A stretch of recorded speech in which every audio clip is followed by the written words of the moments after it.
بسم الله الرحمن الرحيم الحمد لله والصلاة والسلام على رسول الله إن الحمد لله نحمده ونستعينه ونستغفره ونتوكل عليه نعوذ بالله من شرور أنفسنا وسيئات أعمالنا من يهدي الله فلا مضل له ومن يضلل فلا هادي له أشهد أن لا إله إلا الله وحده لا شريك له أشهد أن محمدا عبده ورسوله أما بعد. Indeed, all the praises and thanks is for Allah. We ask His forgiveness, we seek His help, we ask for His guidance. Indeed, nothing deserves to be worshipped except Allah. And indeed, Muhammad sallallahu alaihi wasallam is the servant and messenger. أعوذ بالله من الشيطان الرجيم.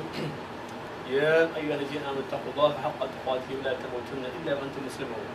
O you who believe, اتقوا الله, have taqwa of Allah, be conscious of Allah, be aware of Allah in the right way. Have the right taqwa. Don't make fun of your taqwa. Don't pretend to have taqwa. Have taqwa in the right way. And do not die except that you're Muslims. In other words, it's Iman.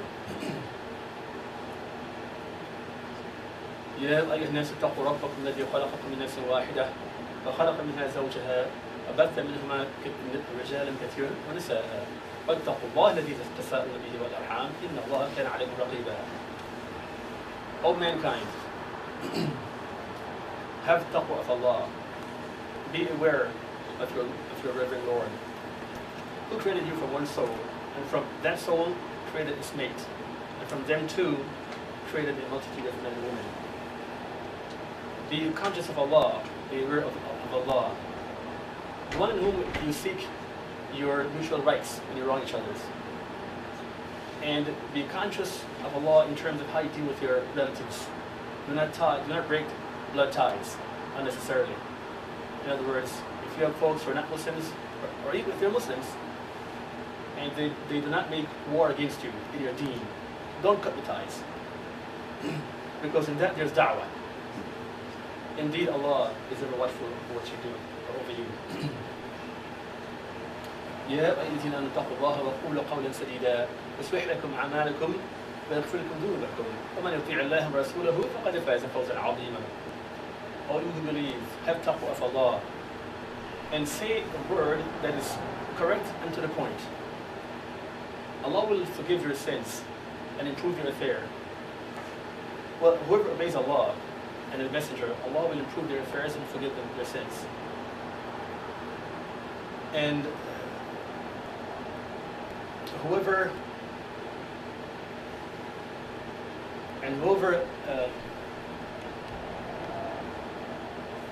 obeys Allah and the Messenger will definitely achieve great success.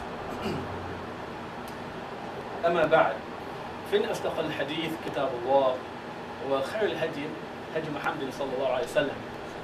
Indeed, the best guidance is the book of Allah. The best speech is the book of Allah. And the best guidance is that of Muhammad صلى الله عليه وسلم. Today, I want to go through a couple of verses from Surah Al-Imran that speaks about Iesa ibn Maryam, Jesus, son of Mary, alayhi salam.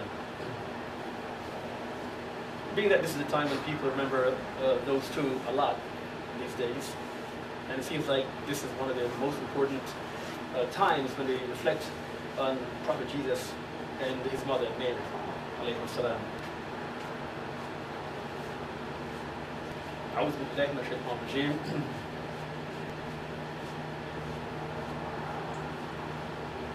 وإذا قالت الملائكة يا مريم إن الله اصطفاك وطهرك واصطفاك على نساء العالمين يا مريم اقنتي لربك واسجدي واركعي مع الراكعين.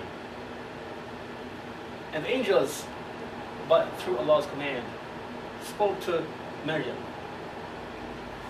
And when they spoke to her, they said, indeed, Allah has chosen you, Allah has purified you, and Allah has chosen you among the women of the world. And the Prophet Iesa mentioned that many men have gained perfection in their deen and life in general.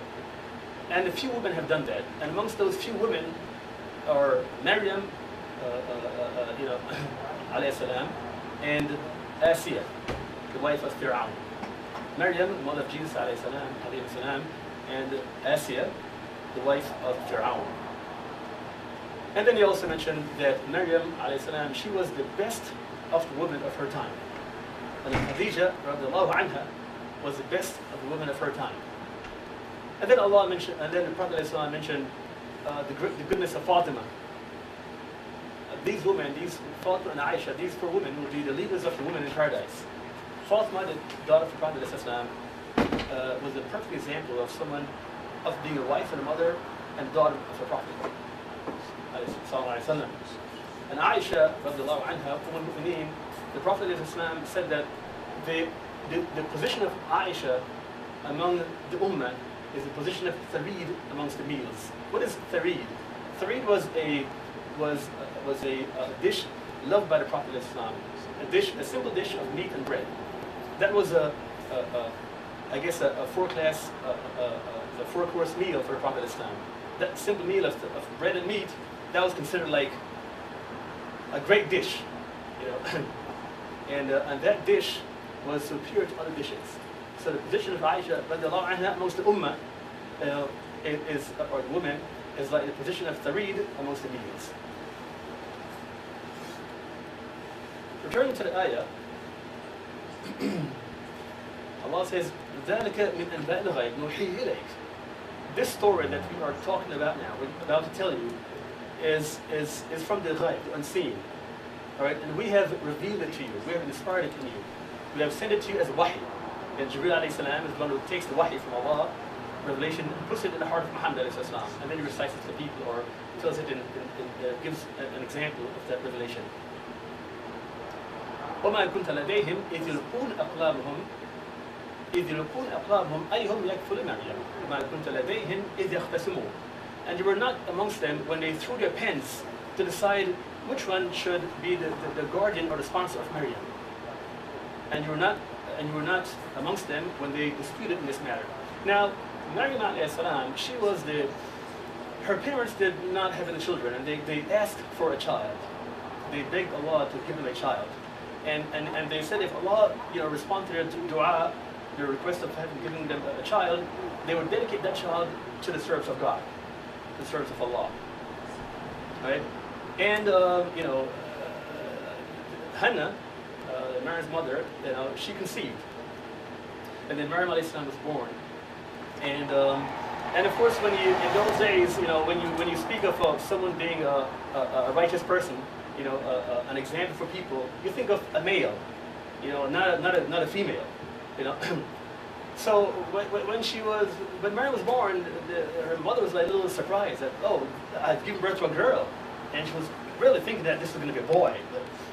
So she gave birth to a girl, but it didn't make a difference to Allah, because Allah had a plan for the family.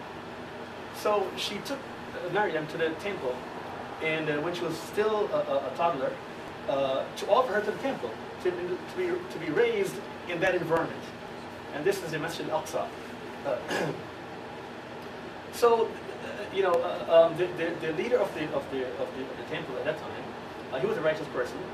And her father, Maryam's father, Imran, he was a righteous man, and he was you could say the man for the masjid. So people thought he was the one who was going to be looking after her. All right, but the rabbis and the clergy at that time, the righteous people amongst them at that time, disputed over the matter. This one wanted this one to be the guardian, then this one to be. Anyway, Zakaria alayhi salam was a prophet of Allah, and he was amongst the people that was being let's say suggested to look after Maryam because of their righteousness and their position and stuff like that. So they couldn't decide on who should be that person. So they decided to cast lots, And how they did it was they took their pens and they threw the pens in the water. And the idea is that whichever pen floats was still floating in the water, then the owner of that pen would be the guardian. So they threw their pens in the water, right? And all the pens sank to the bottom except one pen, the pen of Zakaria alayhi salam. So the choice of who to look after Maryam alayhi salam was given to Zakaria alayhi salam. Now Zakaria was married to the sister of Hannah, the sister of Mary's mother. In other words, Maryam alayhi salam is to say aunt to Zachariah's wife, or uncle-in-law to Zachariah. And Zachariah alayhi salam, he also was not blessed with any children, so he made dua to Allah. Allah gave him a son called Yahya. So Maryam alayhi salam and Yahya alayhi salam are first cousins. So Maryam grew up in that environment, and you know, there are stories about Maryam alayhi salam, you know, where Zachariah came to visit her several times because he's a guardian, and he saw with her food that were not in his time. In other words, fruits of the summer were present in the winter with her, and fruits of the winter were present in the summer. And he's like, Maryam, أنا لك هذا. How comes you this time? How can you have winter fruits in the summer and summer fruits in the winter? And she said, you know, this is from the risk of Allah. Allah, you know, grants, you know, His favor to whoever He wish. And at that time, of course, he made dua to Allah to give him a son, and Yahya was born. So, and the verse continue. the verses continue here.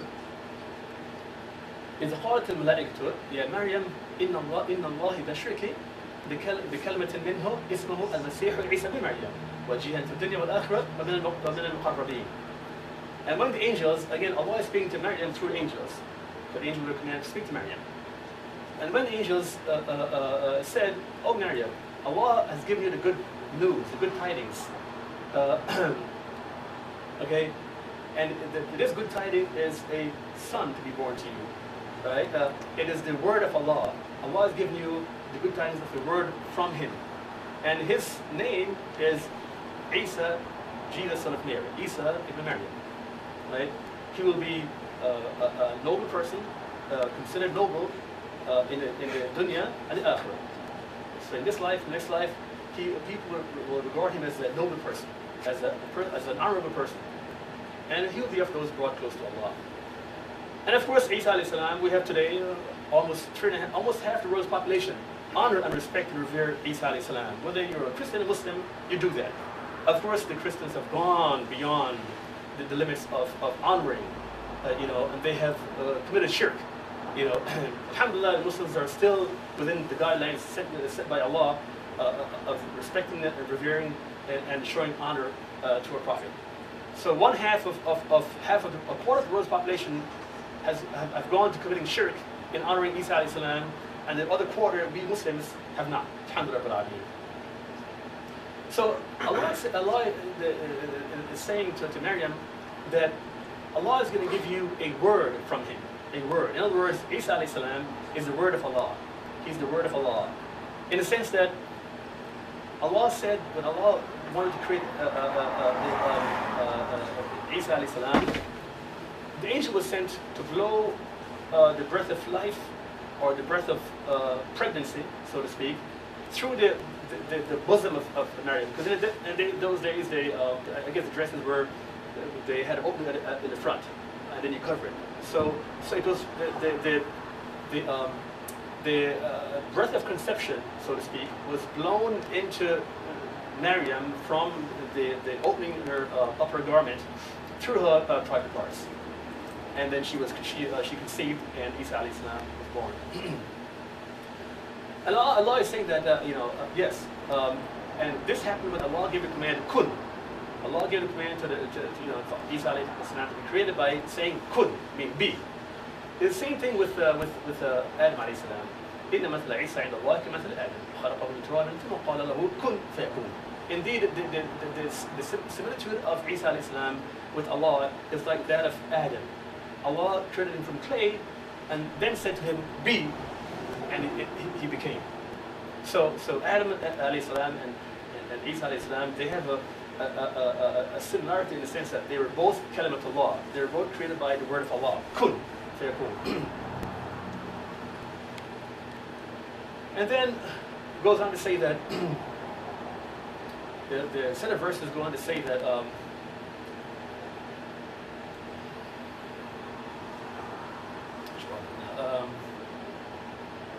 Isa alayhi salam, still talking about Isa, but it goes on to say that after Allah says that he's going to be wajihan fi dunya al-akhirah, it says وَيَكَلِّمَ النَّاسَ فِي الْمَهْدِ وَكَهْلًا وَمِنَ الصَّالِحِينَ. And he speaks to the people in the cradle, while he's sitting in the cradle, and as a grown man. And he's of the righteous people. All right? And it is said that in the hadith that only two people spoke when they were babies. You know, Isa alayhi salam was in the cradle, in the bassinet, or whatever you want to call it, in the crib. And you know, the rabbis and other people at that time, the Jews, of course, were Jews, who were not righteous, or who pretended to be righteous, they came accusing Maryam of being a prostitute and all kind of nasty words. And to add insult to injury, they said that she was prostituting while she was having her menses. She was menstruating. To them, that is the worst that could ever happen to a woman to ever do. I mean, fornication is one huge evil, but then to fornicate while you're menstruating is triple evil, double evil. I mean, you know, evil multiplied so many times. So they came out with that, accusing Maryam of this, you know. And Maryam, of course, you know, had vowed to be silent. You know, she took an oath not to speak. And then, you know, when they came and you know, harassing her about what she had done and stuff like that, she pointed to Isa alayhi salam in the bassinet, in the crib, in the bed, you know, and they said, how can you speak to someone, a toddler? You know, he's too young to talk. And, are you making fun of us? You know? And then Maryam did not say anything. They kept harassing her. And then Isa alayhi salam spoke. Inni Abdullah, atani al-kitab wa ja'alni nabiyya. He said, indeed, I am the servant of Allah. I am the slave of Allah. Inni Abdullah. He gave me the book, and he made me a messenger. Of course, people were shocked. How can a toddler speak? And this is Isa speaking. This is a miracle, you know, right there in your face, in your faces. Some, of course, accepted the message of Isa. You know, once he grew big and started, you know, they realized that they had made a mistake, that they had accused a righteous woman, and they made tawbah. Others did not. Others became envious of Isa alayhi salam once he started doing his work, and they died in that state of kufr. Let's recite the verses. قالت ربي أن يكون لي ولد ولم يمسسني بشر. Like she's saying, my Lord, how can I have a child, you know, when no man has touched me? This is where she gave birth, because, you know, giving birth means that you get married and you know, you have a husband and you sleep together and you have, you know, get pregnant and you give birth. So she's like, well, you know, I don't have a husband, you know, how can I have a child? I mean, it doesn't make sense here. And the verse goes on to say, كذلك الله يخلق ما يشاء إذا قضى أمرا فإنما يقول له كن فيكون. The matter with you, Mary, is that Allah creates whatever He wills. You know, whatever He wants to create,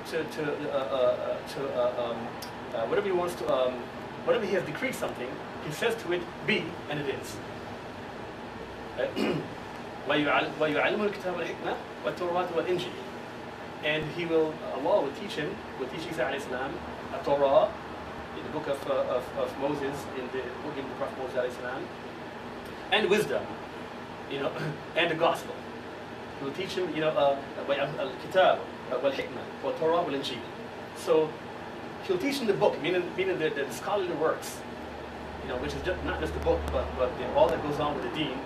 Just like we have the Quran, we have the Hadith. The book is the Quran, but there are other stuff that we need to practice our deen. Well, likewise, in those times, they had the Kitab, Torah, and other things that were revealed to their prophets. And it goes on.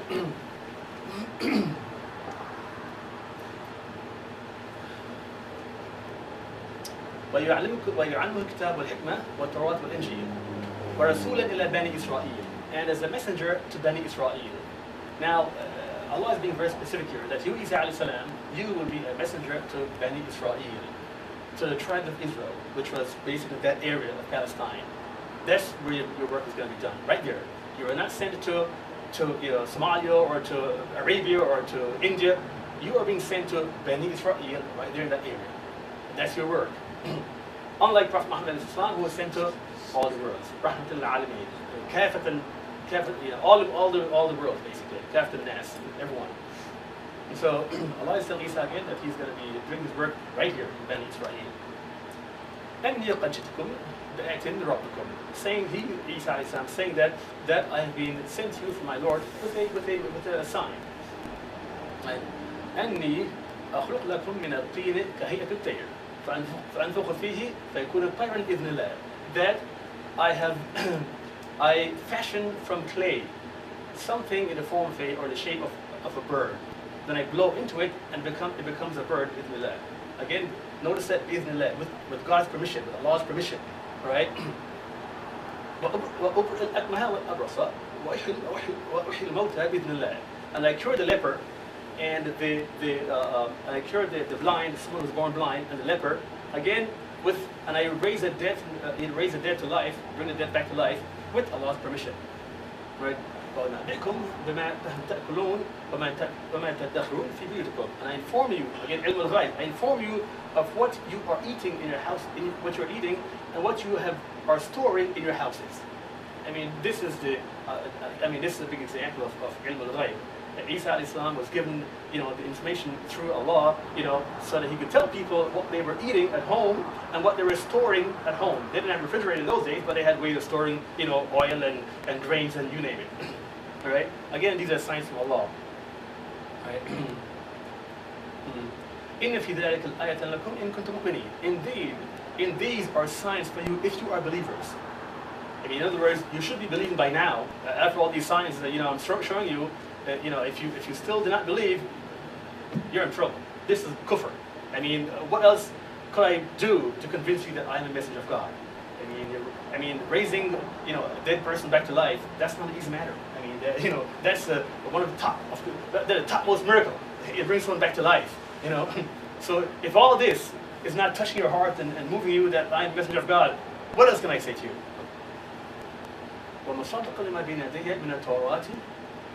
And I'm confirming, that which was revealed to me before, Torah. In other words, I'm not going against the Torah, per se.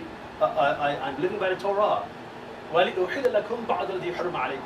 And I was sent to make halal some things that were made haram to you, because Allah made haram certain things because people were bad or wicked as a way of punishment. But then, He changes his Sharia. This is the Sharia of Isa now, not the Sharia of Musa per se. Very much the same, but some things were changed. And this is where some of the rabbis, they went astray, because they said that Isa al-Islam was a rabbi, was a learned man, no doubt, but he went astray. And they say he went astray, they're saying that because Allah gave him a different Sharia, slightly different Sharia, and they refused to acknowledge that Sharia, so they went astray. They accused him of changing things. Of course things were changed, but not by him. Allah is the one who reveals the Sharia. And who said the Sharia of Musa is to be forever? Who said? And what about the Sharia of Ibrahim? I mean, Musa a.s. came after Ibrahim. Well, if you're going to reject the Sharia of Isa because you have the Torah, an existing Sharia, well, then the people of Musa a.s. should have rejected the Torah because they had Sharia of Ibrahim, or whoever the prophet was before Musa a.s. So if you accept the Torah as a Sharia, as a revelation from Allah, from God, as a replacement of that which was given to the prophet before, then likewise you have Isa alayhi salam come with something which was given after what you have, right? And of course, only very few people believe in Isa alayhi salam. Very few. In fact, those people who believe they were called the disciples, al-Hawariyun. Al-Hawariyun, a small group of people who believe in Isa alayhi salam, and most of them rejected him and called him all these evil names and accused him of being a liar and a thief and you name it. And the verse goes on to say that Inna Allah Rabbi Rabbukum fa'abudu. Inna Allah Rabbi Rabbukum fa'abudu. Indeed, Allah is my Lord and your Lord, so worship Him. I mean, this is Isa giving him Tawheed al-Rububiyyah, Tawheed of Lordship. Isa just summarized it right here. Inna Allah Rabbi. Indeed, Allah is my Lord. And of course, in this Arabic version, Isa alayhi salam is not known to have spoken Arabic. He spoke Aramaic, and perhaps Amharic, and perhaps Hebrew as well. Because the Torah, we think was written in Hebrew, but Hebrew was not spoken at that time. Hebrew, it was like almost like a dead language. Aramaic was the language of Prophet Iesa alayhi salam, which is still spoken right now in Ethiopia. Right? So how Isa alayhi salam said those words, we don't know. Allah, whatever the meaning of Allah or the equivalent in Aramaic, it doesn't really matter. You know, if people in speaking Aramaic wants to use the word, you know, Elohim or Eloh or Ilah, but it's very close to the Arabic version. But it's irrelevant because that's a linguistic thing. And so if you mean Allah by using another word, that's fine. You're not committing a shirk by that. Because, I mean, for those people who speak a different language, do not speak Arabic. But of course, you know, for now, you know, for those who want to worship Allah right, then they should use the Arabic words that Allah has named Himself by. Yeah. Of course, it's very common for us to say God when we really mean, you know, Allah. You know, but then again, that's a linguistic thing based on giving da'wah to people who don't speak Arabic and who will find, you know, issues with the word Allah because it's a non-English word, so to speak. But regardless. We need to make clear what we mean by God, because when we speak to Christians, their image of God or their perception of God is, you know, an old man with a white beard and sitting on a throne and stuff like that, or Jesus or whatever, you know. So we need to make sure we are conveying the right information when we use the words that they use. In fact, they have an issue with the Arab Christians. I mean, Christians who are like evangelizing. They have an issue with the Arab Christians because the Arab Christians use the word Allah to refer to God, and the Muslims use the same word. And what they're trying to say is that Allah of the Arabic language is not God of the English language, and they're trying to say that you know, Allah is some moon god because in the mosques in most countries there's a crescent, so Allah is the moon god that the Muslims are worshiping, and for Christians to use the word Allah, it would seem that they're also referring to a moon god. You know, and because they're Christians, they know they're saying that this is not compatible with Christian beliefs. You can't use the word Allah, you know, for God because it refers to something else. That's what they're saying. But if you go and speak to Arabs, the Arabic-speaking people who are Christians, they will tell you that Allah is the one God. Allah is God. You know, Allah is not any moon god. We don't worship a moon god. You know, we worship God. You know, and for them who believe in the Trinity, it is Iesa al-Islam. Iesa and Allah are one in three and three in one. But the idea is that, you know, it'd be they find this idea of Allah being a moon god very ridiculous. These are the Christian Arabs, not Muslims now, Christian Arabs, find this idea of Allah being a moon god, as the Christians, as the English-speaking Christians say, you know, they find it very ridiculous and very insulting. Because they're saying that we're Christians, we worship God, the God of Abraham, and we call him Allah. This is their Arabic language. أقول قول هذا وأستغفر الله لي ولكم ولسائر المسلمين استغفروه إنه هو الغفور الرحيم.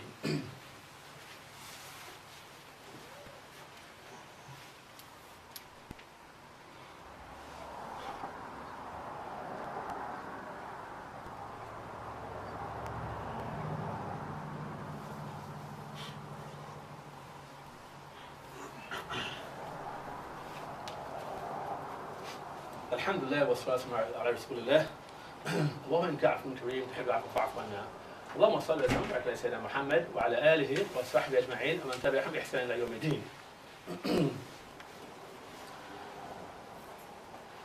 Brothers and sisters, the story of Iesa al-Islam is a very moving one. It is one of the most important you know, stories and incident in life, in history of mankind. Because a vast majority of mankind have gone astray over Prophet Iesa alayhi salam. And the disciples of the people at the time of Iesa alayhi salam